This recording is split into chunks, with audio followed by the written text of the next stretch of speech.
ਪੈਸੇ ਜ਼ਿੰਦਗੀ ਦੇ ਵਿੱਚ ਕਮਾਓ ਨਾ ਕਮਾਓ, ਪਰ ਅਸੀਸਾਂ ਜ਼ਰੂਰ ਕਮਾਇਓ। ਆਖੋ ਧੰਨ ਗੁਰੂ ਰਾਮਦਾਸ ਜੀ, ਧੰਨ ਗੁਰੂ ਰਾਮਦਾਸ ਜੀ। ਪੈਸੇ ਕਮਾਓ ਨਾ ਕਮਾਓ, ਪਰ ਅਸੀਸਾਂ ਜ਼ਰੂਰ ਕਮਾਇਓ। ਕਿਉਂਕਿ ਪਿਆਰਿਓ, ਜੇ ਤੁਹਾਡੇ ਕੋਲ ਅਸੀਸਾਂ ਹੋਣਗੀਆਂ ਨਾ, ਛੋਟੀ ਜੀ ਝੌਂਪੜੀ 'ਚ ਝੁੱਗੀ 'ਚ ਵੀ ਰਹਿੰਦੇ ਹੋਵੋਗੇ ਨਾ, ਅੰਦਰ ਇੱਕ ਅਨੋਖਾ ਸਕੂਨ ਹੋਏਗਾ। ਤੇ ਜੇ ਕਿਸੇ ਦੀਆਂ ਅਸੀਸਾਂ ਕੋਲ ਨਹੀਂ, ਭਾਵੇਂ ਮਹਿਲਾਂ 'ਚ ਵੀ ਰਹਿ ਰਹੇ ਹੋ, ਮਨ ਫਿਰ ਕਲਪੇਗਾ ਹੀ ਕਲਪੇਗਾ।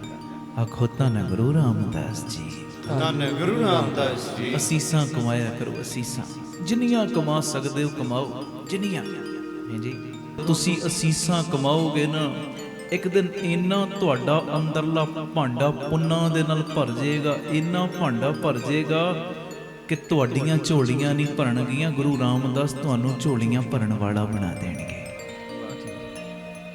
ਸ਼ੁਕਰਾਨੇ। ਸਤਿ ਸ੍ਰੀ ਅਕਾਲ।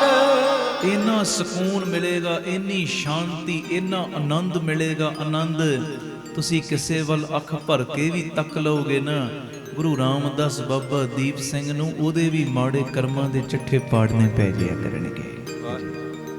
ਧੰਨ ਗੁਰੂ ਰਾਮਦਾਸ ਜੀ, ਧੰਨ ਗੁਰੂ ਰਾਮਦਾਸ ਜੀ। ਪਿਆਰ ਨਾਲ ਲਖੋ ਨੇ ਜੀ, ਧੰਨ ਬਾਬਾ ਦੀਪ ਸਿੰਘ ਜੀ, ਧੰਨ ਬਾਬਾ ਦੀਪ ਸਿੰਘ ਜੀ।